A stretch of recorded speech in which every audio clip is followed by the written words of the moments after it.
we conclude chapter 20. Chapter 20 begins to, the Alter Rebbe, to teach us what it means, the unity of God. And by understanding the unity of God, that will bring us to appreciate and understand how that unity is not distant from us, a part of us, a reality that will allow us to live in a way that we can take full mastery over our thought, speech, and action. As opposed to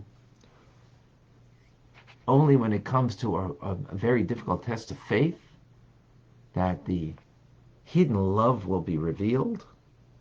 How do we reveal that hidden love that we have within us, that we want to be connected and not disconnected from the divine? So we need to appreciate divine unity to get there.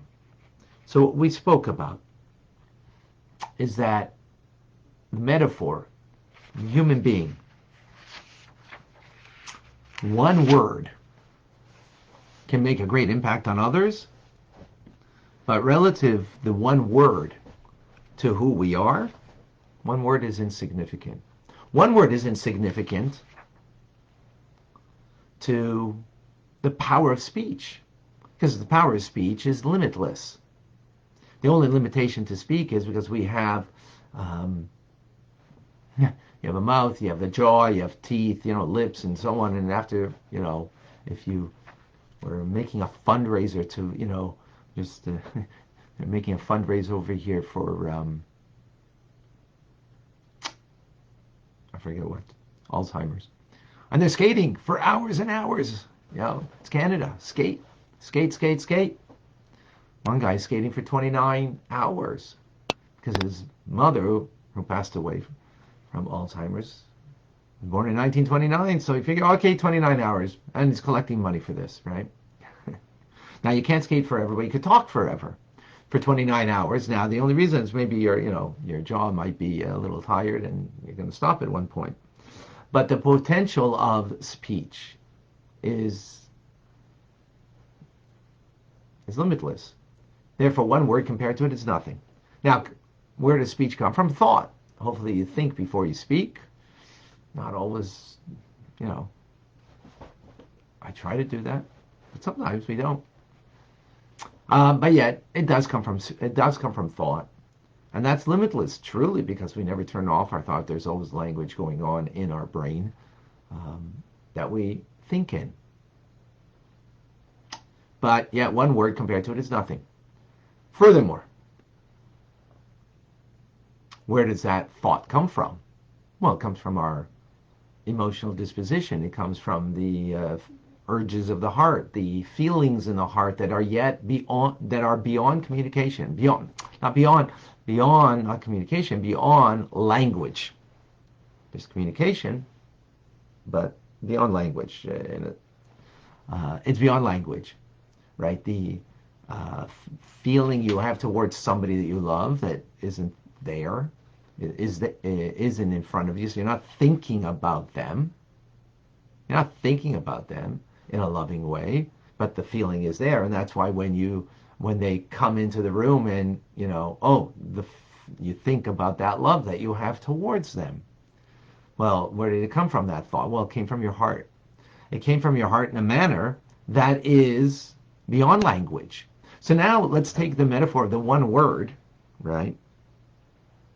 That one word, compare it to the feeling of the heart that is beyond language, beyond a word, beyond letters, then truly one word is insignificant. Again, not the impact of a word. An impact of a word can be great, right? You say thanks to somebody. That could really impact their day. Try it, at the grocery store in particular. Not from someone who, is expecting a thanks. But that's a thankless job, when they're counting up the things that you're buying at the grocery store. And you say thank you, or thanks, one word. So the impact, we're not talking about the impact, we're talking about the fact of it is insignificant compared to the power of speech, compared to the thoughts, and now to one's feelings, right, that are beyond language. And where do feelings come from? From one's intelligence, perspective that you have. Not the thoughts of intelligence, of an idea that you think about, that's already thought. We're talking about the intelligence itself. Before you think of it, you already have intelligence, you already have perspective, right, on a person, on life, on, chocolate. But there might not, I don't know, that's probably not an intelligence, that's just in the heart. And so on. Now, what is the point of all this metaphor? So therefore the word is utterly without value when you compare it to the soul's intellect and emotions. That is the metaphor. What has that got to do with God? Well, God, then, the divine word, that he creates the world and animates it, right? And animates it. So the one word Bereshis, which incidentally, that word Bereshis in the beginning is the first creative word of God. In it, everything was created for something from nothing, except everything then was in a tovovohu, in a soup mix, so to speak. And the later 9